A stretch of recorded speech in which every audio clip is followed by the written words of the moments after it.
Point number 1 है how to grow lotus from seeds, और इसके बाद में बताऊंगा राइजोम से भी कैसे ग्रो कर सकते हैं। तो यहाँ पर दोस्तों अगर आपको लोटस प्लांट ग्रो करना है वो भी सीड्स से, तो सबसे पहले आपको हेल्दी क्वालिटी के सीड्स लाने होंगे और उनको घिसना जरूरी होता है। और घिसना तब तक है जब तक उसके अंदर एक व्हाइट कलर की रिंग नजर ना आए। मुझे अक्सर क्वेश्चन आते हैं कि सर हमारा लोटस प्लांट ग्रो ही नहीं हो रहा है। उसका रीज़न बहुत सिंपल है दोस्तों, आप उसको या तो सही तरीके से पानी चेंज नहीं कर रहे हैं या फिर उसका सीड ही सही नहीं है। तो यहाँ पर जैसे ही आप उसको घिस के पानी के अंदर डालेंगे तो विद इन 3 डेज आपको नजर आएगा कि उसमें छोटे छोटे स्प्राउट्स नजर आने लग गए हैं। मतलब कि वो लोटस का सीड फूल गया है और उसके अंदर एक छोटी सी ग्रीन कलर की स्ट्रिंग निकल गई है। लोटस की स्ट्रिंग एक्चुअल में वो पत्ती खुलने वाली है कुछ ही दिनों में, तो दोस्तों उसकी हाइट नियरली 10 से 15 गुना बढ़ जाएगी। तो आपको ये ध्यान रखना है, उसको पानी से बाहर नहीं गिरने देना है। अगर पानी के बाहर वो पत्ती गिरी तो वो सूखने लग जाएगी और वो सीड आपका खराब होने लग जाएगा, क्योंकि अभी सिर्फ लीव्स निकली है, रूट्स नहीं।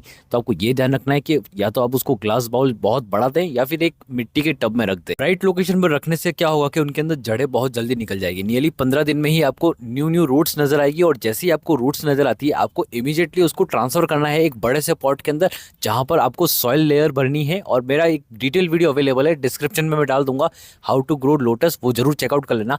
और जैसे आप उसको बड़े से टब में डालते हैं उसके बाद वो अपनी सारी रूट्स उस टब की मिट्टी में डाल देगा और वो अच्छे से ग्रो होने लग जाएगा। और विद इन 1 से 2 मंथ में ही आपको रिजल्ट बहुत बेहतरीन नजर आएगा। अब ये जरूर ध्यान रखना कि मॉस्किटो ना हो, या तो उसके ऊपर एक कवर नेट लगा दीजिए या फिर उसमें कुछ मछलियां छोड़ देना।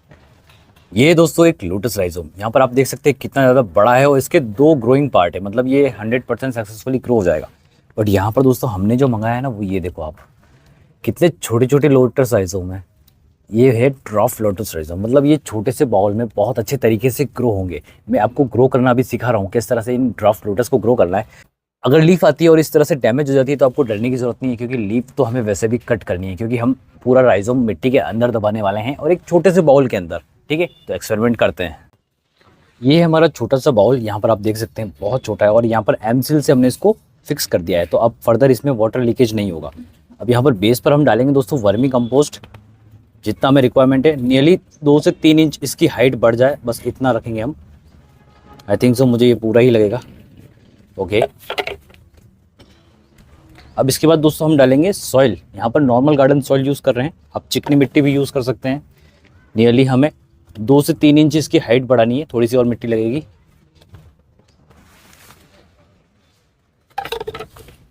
तो यहाँ पर हमारा ये लोटस का पॉट रेडी हो चुका है। थोड़ा सा वाटर डालेंगे ताकि थोड़ा सा हमारा ये जो सॉइल है वो मॉइस्ट हो जाए, और इसके बाद हम हमारे लोटस राइजोम को लगा देंगे। 2 मिनट में ये सारा पानी सूख जाएगा। जितने हम हमारे लोटस के राइजोम की जो एक्स्ट्रा लीव्स है वो कट कर देते हैं, क्योंकि ये सारी लीव्स वैसे भी डैमेज हो चुकी है, कुछ काम की नहीं है। तो ये है हमारा छोटा सा लोटस राइजोम, देखिए कितना शानदार है। अब इस राइजोम को हम लगा देते हैं। यहाँ पर आपको हल्के हाथों से मिट्टी पीछे करनी है और बस 1/2 इंच के आसपास आपको गिप बनाना है। और अपने राइजोम को, ये शूट एरिया है, ये जो लीफ निकल रही है ये ऊपर की तरफ रहना चाहिए, और ये जो नीचे की तरफ ये जो बॉडी है ये अंदर की तरफ होनी चाहिए सॉइल के। बस इस तरह से आपको दबाना है और सॉइल से पैक कर देना है। अब आप पानी डाल के इसको फिल कर सकते हैं। जब तक ओवरफ्लो नहीं होता तब तक आप पानी डालते रहिए और बस आपका काम हो गया। मजे की बात बताऊं, स्टार्टिंग में जो मोटा सा राइजोम दिखाया था ना, मैं क्या करने वाला हूँ, एक एक्सपेरिमेंट रन करने वाला हूँ। हमेशा से हम एक सिंगल राइजोम लगाते थे, सिंगल फ्लावर का। इस बार मैं क्या करूँगा, 2 राइजोम लगाऊंगा अलग अलग फ्लावर के। तो मतलब एक ही टब में 2 लोटस के फ्लावर आएंगे।